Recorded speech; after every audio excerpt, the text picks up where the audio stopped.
véhicules. Donc, ba camion 7. Oh, ezala ki liboso nango na jeep ya la police, si manango pe jeep ya la police. Mais 7 camions bandaki comme ma délégation, il fallait qu'il va se rendre dans le territoire de Nyiragongo au nord. Baouti kokoya na maman na Mbiscade, et au moment où je vous parle, Bakoufi et Belé Nandenge Moko Sakarate, c'est tout le cortège qui est tombé. C'est la nouvelle qui vient de nous arriver à partir du nord de la ville de Goma en direction de Nyiragongo. Comment est-ce que c'est arrivé? Peuple congolais, Tozala qui déjà out. Na système oyo batu ebele bali ko comprendre te ba wazalendo basi ba chaki système na bango baza na kati ya ko réclamer bali ko tala de gauche à droite le wazalendo ba ye ko comprendre que réunion Moïse na Rugabo kota kikuna et la même réunion était faite na niveau sécurité ya province babanda kisiko kotinda batu na bango ba au gradé bali kili pas renforcer sécurité du côté à territoire de Nyiragongo. Mais ce n'est pas fini parce que Baouti Koko ya bango nyonso délégation mobimba na Mbiscade o bawazale do batandaki bango. Et l'enfer aujourd'hui est rempli de Turaneo, l'enfer est rempli ya Banyarwanda, l'enfer est rempli ya Batouana nyonso tout en gros. Mais le détail est ça que 3 officiers supérieurs ya M23 Badaye, Bakoufi, Bakei na Lifelo, Milimo na bango et pema en désordre. Le temps que Bao Yoba y a déjà intervention, Bakouti que Bao Bazala qui wana déjà. Basi Bakangamaki. Une autre nouvelle qui vient de tomber dans minute. Parce que je suis en train de parler dans le lobby, aimer la vidéo, partager l'émission. 7 camions Yabanyarwan de Outi Kokoy. Mais la nouvelle qui vient de nous arriver au moment où je suis en train encore de vous présenter cette émission, correspondant nanga Aoyo Azali Bisika Makambo Kosalema, na 22e région militaire, Baouti Kokanga, arsenal militaire Moussous ya Somo, Nandaku ya Général Smith Kiyanga. Ancien commandant, il y a 22e région militaire, na Kolobela Yango pe na Otali Sabino, arsenal militaire spectaculaire. Oh, il y a outil de qu'on découvrir na minute, les images sont en train de me parvenir, et puis na kozonga kalamingité, na traité, na regroupé, pour na komeme na bino. Quel niveau y a ma traître? Na Kisangani, même chose. Mais on est salé une entreprise, so qu'est-ce qui? 22e région militaire ezala kawapi Smith Kiyanga wana azali nani auti wapi na koyobela bino awa. C'est l'information qui vient encore de nous arriver. Peuple congolais Kiyanga ngo akimito bakangiye bouclage total et pas inaï. Siko tozonga nanu na makamboyo ya nord ya ville ya Goma. Comment est-ce que c'est arrivé? Wana Banyarwanda bazolela Masultani Makengo Zolela, le 2 adjoint, on a dit na opération. Opération kende installer système. Bango balobito olongwate. Bako saki batu ao. Oh non, avant bisoto zonga na Doha, il faut Kinshasa a libéré le 700 prisonniers. Au moment où je vous parle, bango ne batu aliboso ba uti kokoma na Doha. Na lobaki na bino ke biloba loba na bango wana e ko sala biso rien toko beta bango toro pe bali ko beta ma toro. Nous sommes en train de gagner des batailles.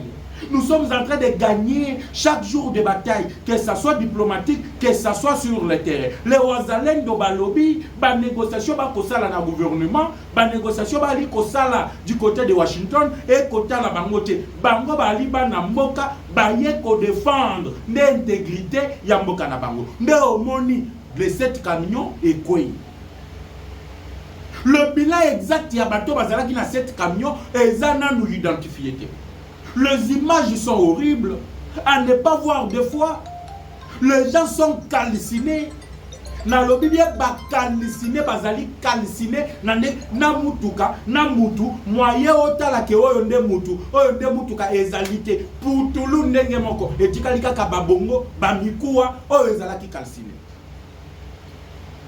Ils ont été pris à dépourvu. Bango moko bazo comprendre comment ils sont tombés dans Mbiscade. Ce qui leur retourne, parce que réaction à Laurence Kanyuku, Oyazolo Kinshasa vient de provoquer, mais non, Ezali peuple, Ezali condimater votre présence là où vous êtes.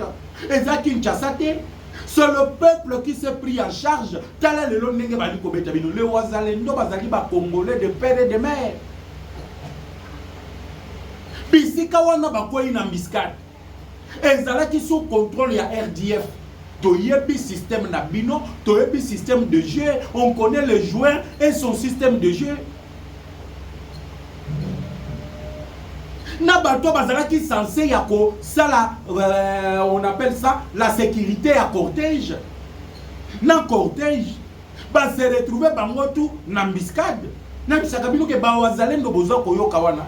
Ceux qui baza ça ba se multiplier ka ba comme 1000. Système ba maïmaï ba oyo ba yebi comment le maïmaï opère. Ba yebi masolo na likolo. Le bilan n'est pas encore disponible. Mais vous devez savoir que beaucoup de Rwandais bakoufi na mbiscade wana. Mituka na bango calciné perte d'abord. Ba munition babandaki komema calciné perte lisusu na bato yo babandaki kokende kuna calciné perte lisusu. En répression maintenant, tango babengi sulutani Makengo, le chef d'état-major général ya M23 aye kotinda ba renfort au niveau ya ezali ko Kabola, le territoire de Nirangongo et la ville de Goma au nord. Babandi kokanga bagène tout en désordre na minute oyo, ils sont en train d'égorger, de tuer au nord de la ville. Nous sommes en train d'appeler le Human Rights Watch et d'autres organisations balande la likambo yo malam, parce que le civil commence à payer leur lâcheté. Tout le baki na bango bazala kana bango makasite. Mais le problème avec nous, c'est que Tozali n'a pas très rebellé au sein des forces armées. Oyo toyebite tokoki ko sala confiance na nan, tokoki ko se méfier na nan. Tout le monde est devenu suspect. Talaka ka commandant ya 22e région militaire. Au moment où je vous parle, ndakunaye ezala ki stock ya minduki. Ndakunaye ba découvrir kuna biloko ya somme. Or, la vie de Kisangani était également en danger. De quoi je parle et d'autres compléments d'informations qui se sont ajoutés, je vais en développer. Mais maintenant, on ne peut que dire bravo aux Ouazalendo. Félicitations à Banamboka. Oh, yo ba brûlé, Batumbi, Banyarwanda, Batumbi Mituka, Batumbi Stop. Moi, j'aurais voulu que va récupérer Bamanduki wana nyoso tout va récupérer Masasi wana, mais c'était difficile parce que c'était un cortège, il fallait le frapper et la frappe a été bien exécutée et les hommes sont en train de pleurer. Voilà comment peuple congolais Rwandais bazana katia ko perdre sur tout le plan. Bakende ravitaillement mabe. Ndango bomoni babanda qui ko planifier déjà la chute de la ville de Kisangani et notamment la chute de la ville d'Ouvira. Du côté d'Ouvira, il y a un positionnement et aussi un verrou qui a été établi par les forces armées de la République démocratique du Congo en complicité avec les Ouazalendo. Voilà pourquoi la base, la 3e zone de défense a effectué ou bien a avancé une base du côté de Bujumbura. Et c'est ainsi qu'on avait abattu l'avion où il fallait qu'il y ait la ravitaillement. Et au moment où je vous parle, et l'avion et tous ceux qui étaient venus ont été abattus. La réaction c'est quoi? L'avion, il y a aide humanitaire. Mais aide humanitaire, il y a banane, sur l'espace aérien congolais sans que le Congo en soit informé. Voilà comment matin, midi, soir, ces gens-là sont en train de tomber. Que bisaki bango que zete moko moko bo matela ki kozala zete moko moko boko kite. Le Félix Tshisekedi crucifie Paul Kagame. Tshisekedi crucifie le mafia rwandais. Tshisekedi crucifie le Tutsi Power. Tout ce qu'ils avaient préparé, et Zalina Katia s'effondrer. La France qui les a soutenus est en train de s'effondrer. D'ailleurs, les menaces qui ont été faites dernièrement, Nanzela et Emmanuel Macron, il y a Nanzela et M. Donald Trump, à lobby l'Europe que vous voyez. Ce qui vont revoir politique n'a binoté, n'a 2-3 ans où l'Europe deviendra que de sang. L'Europe deviendra que de sang. L'enfer est rempli na minute. L'enfer est rempli. Ils sont partis, ils ont réussi leur billet. Il y a Kokendeli fait le en gros, peut pas réussir en gros en détail. ezaka bambolombolo nde bakufite. À part bambolombolo, oyo bandaki ko accompagner le 3 cadre ya M23, ces 3 cadres là bazali batoyo pas les moyens. Bato bazali pas les moyens au sein du M23. Donc M23 sali maman na perte au moment lelo na journée oyo na liko solo na bino. Maman na perte oyo ba enregistré. 3 cadres.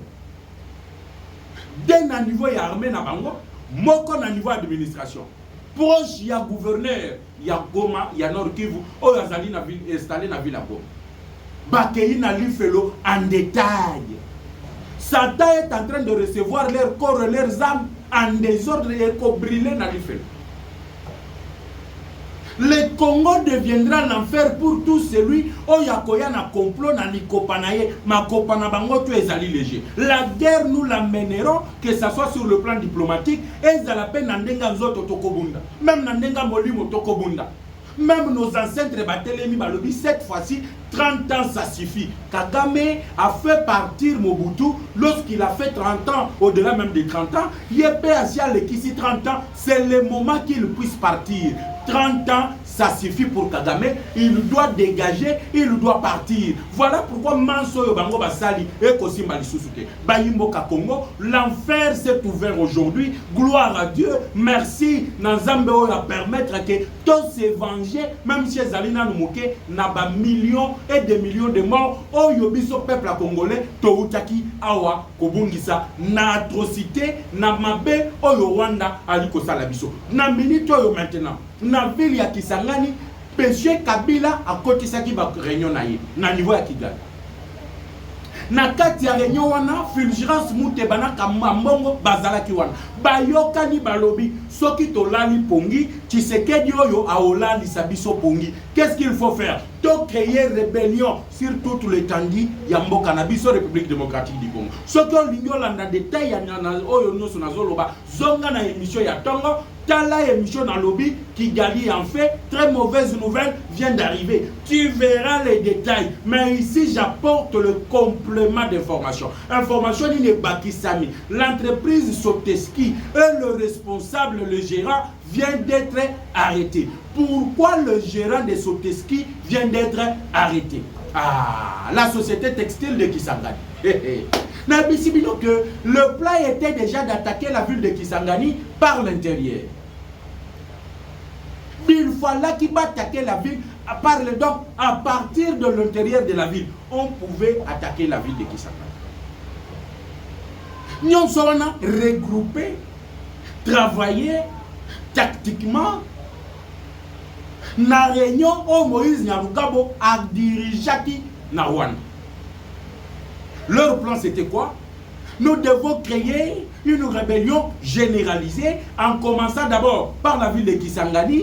Pour entrer dans la province orientale, il fallait le faire du côté de Kindu, dans le Maniema. Maintenant, dans le Maniema, les étudiants qu'ils ont voulu utiliser, ce sont les mêmes étudiants au Yobaye côté Kabango. Bangonde Babengi Balobi, communicateur de la République.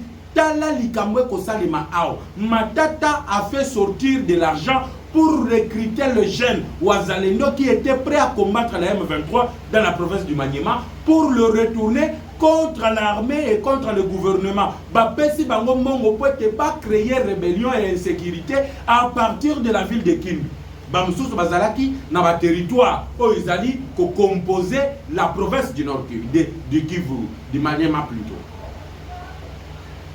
Entre-temps, dans la ville de Kisangani, Kabila avait déjà préparé Nanzela ya adjoint ya Pacifique Masunzu à l'est de la RDC. Et je me suis posé la question. La troisième zone de défense là, tout le monde qui est ici Goma et ici Bukavu. Zokande na commandement nango et zalaki na bateau yo va permettre que ba matériel militaire na ba effet militaire et kota dans la ville de Kisangani et zala stocké là où personne ne pouvait soupçonner. Et zali une entreprise Soteski société textile de Kisangani, oyo bayaki ko stocker manduki wana. Et il y avait déjà des gens infiltrés. Il y a M23, il y a Hippolyte Kanambe, les Ougandais et notamment les Rwandais, oyo bazalaki déjà wana. D'autres sont venus comme des espions. Gloire à Dieu, parce que la plupart de ces espions envoyés dans la ville de Kisangani ont été arrêtés. Mais bango moko bali ko comprendre te.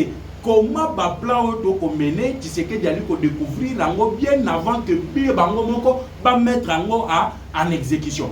Voilà pourquoi peuple congolais bato yo bango batindaki ba espion bakanga ki bango. Et parmi les gens qui sont arrêtés, comme je vous dis que c'est les compléments d'information de ce que j'ai donné le matin, on a retrouvé les Ougandais. Voilà pourquoi au moment qui moi na Museveni abanda qui déjà menacé la ville de Kisangani bandakala abanda qui koloba bientôt nous allons capturer la ville de Kisangani, nous allons capturer la ville d'Uvira. Or c'était ce qui s'était préparé déjà na réunion oyo Fridolin ambongo na Fulgence Muteba ba Martin Fayulu na batunyo so wana basala kinini bakota kina Kigali autour de Paul Kagame. Mais baye ko bimisela bino vidéo photo oyo bazala ki autour de Kagame na ndenge ya église catholique, mais même si bazaki na ndenge ya église catholique.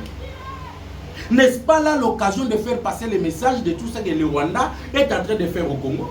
Mais malheureusement pour les Congolais, Ambongo, au lieu de dire le mal que le Rwanda fait, Ambongo est allé louer, faire de louanges de Paul Kagame.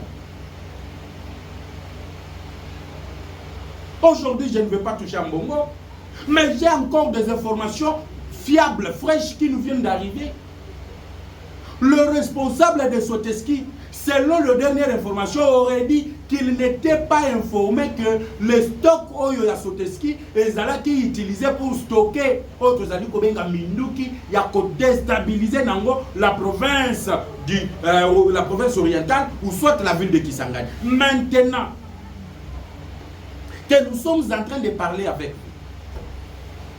ba Ougandais bakangami baza ba militaires ougandais. Je vais bien dire baza ba civilité, mais de militaires ougandais envoyés en tenue civile qui sont arrivés à Kisangani il y a de cela une semaine et qui avaient déjà commencé leur boulot. Il y a Koluka, ba point stratégique, ba bisika nini ba base ya armée ezali, bisika nini défense ezali. Comment on pouvait déstabiliser cela? Les Ougandais y étaient. Certains Rwandais également, certains qui évoluent dans le service de sécurité, Bangope Baza, Bazalaki, ils ont été tous arrêtés. Et moi je demande, tant il faut les exécuter. Il y a un courage, il y a aussi la libération, il y a 700 personnes, mais non, ça ne se fait pas comme ça. La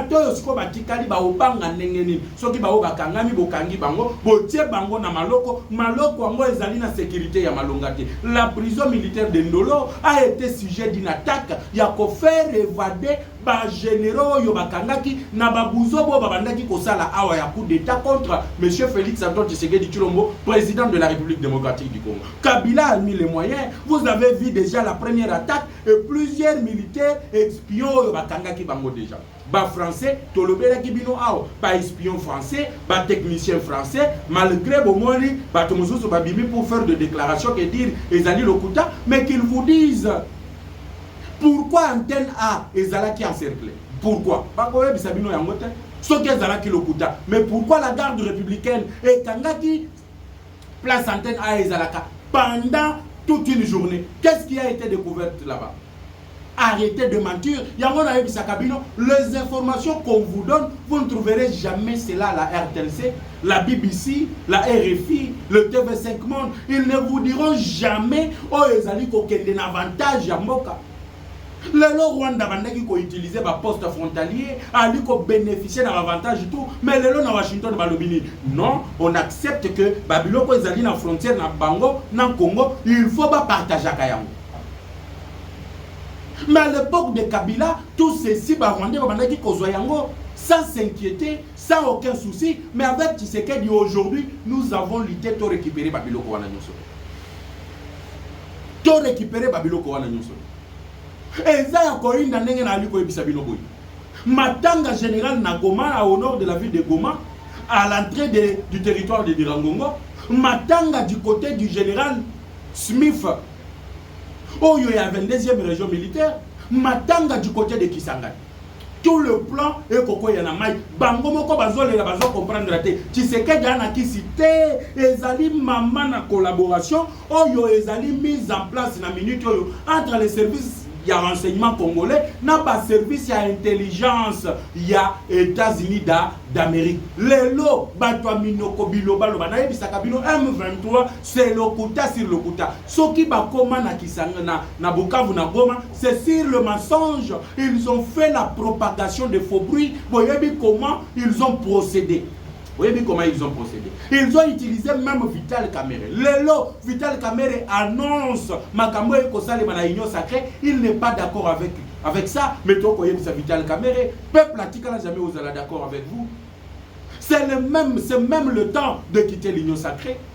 Vous avez vu Batutu Bazalaki autour du chef de l'État. Mokozambo Kayebisi Bango, ba ministre Touana, Oyobo Komona Wana, Bakozonga et Belé, Baozonga. Juste 23, na gouvernement na Mobimande Baozonga. Retenez le nombre que je vous donne. 23 de Bakozonga. Le reste là, Bomo na Bangote. Dès que vous confirmez, oui monsieur, je confirme. Le reste, Touana Bakouta na Otoaliko Benga, société civile.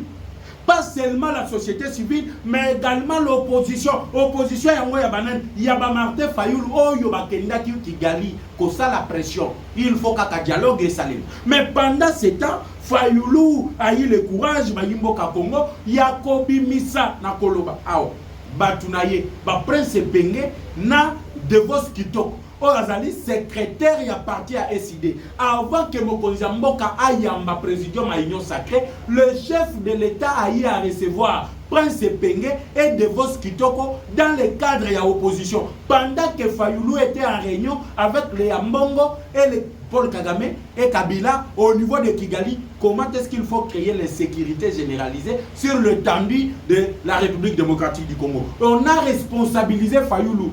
Yazamuto Bandouni. Dans les grands bandondou là-bas, il faut créer l'insécurité. Bato ba besaki mission, les Obé Minako et les autres en Anzela ba Mobondo, oyo ba menasaki déjà même Maluko ezali moko ba commune à Kinshasa, ba moni ke ba simbité. Bato ba tindaki kuna na général o bandaki ko battre là-bas intérêt wana, il a été arrêté, les armes ont été récupérées, les munitions ont été récupérées. Voilà comment Batouana nyon surtout na minute bazana katia kolela ba kotala de gauche à droite ba kotala na nord na sud et loko ko simba sikoyo na position bango bandaki komitiela ezali susuke tout est en train de tomber nyonso ezana katia kokoyi milelo na milelo to ebisaki bango que la RDC d'aujourd'hui n'est pas la RDC d'hier. Nous sommes aujourd'hui déterminés à nous battre pour faire en sorte que la nation puisse être respectée. Ce qui Bosakana en 1997, Bosakana en 2009, 2010, 2011, 2012, ce ne sera pas le cas aujourd'hui où tous les Congolais se sont tenus la main dans la main, même dans la prière, même dans la sorcellerie, même dans même morale. Voilà comment l'enfer est en s'abattre sur Bango. Voilà comment tout est en train de s'écrouler. Et même les réseaux au niveau interne est en s'écrouler. Parce qu'à la présidence de la République, plusieurs personnes bakangami lissus. Ah. On ne savait pas qui faire confiance lissus dans Mboko.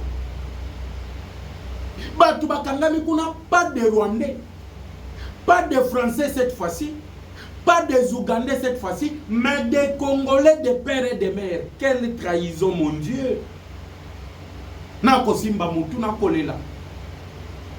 Congolais oyo ya solo au côté kamboko na yo, au côté ka sécurité ya mboka na yo, likolo ya ba poste oyo ba likola kabino, soki to bomi Tshisekedi, bino bokozwa poste boy, bino bokozala songolo pakal. Même ces gens-là sont à la présidence. Yango boyoka kinanga lobaki, j'ai mes gens au niveau de la présidence. Nazana batunanga oyo bazali na niveau ya présidence. Au moment où je vous parle, Bekolo Kraka, on arrête un après l'autre. Au moment où je vous parle, Bango Nyonso bazali confronté na autre aliko benga Conseil national de sécurité CNES oezali ko kambama na oyo toko benga les hauts conseillers en matière de sécurité ya mokonzi mboka. ba Rwandais te, ba Français te, ba Ougandais te, ba Brazzavillois te, mais ba Congolais de père et de mère. Ba otolo bakake, ba oyonde ba oyabiso, ba ngonde bazalaki wana. Quelle tristesse! Quelle tristesse de voir que tina niveau toza na ba Congolais lisusu oyo bazali nanu tokoki kosala bango confiance te. Ba Congolais oyo bazali prêt ya oteka mboka na bango. Ba Congolais bazali prêt ya kosala manso po ete mboka na biso e retrouver kaka na ndenge ya se. Voilà pourquoi balobaka les Congolais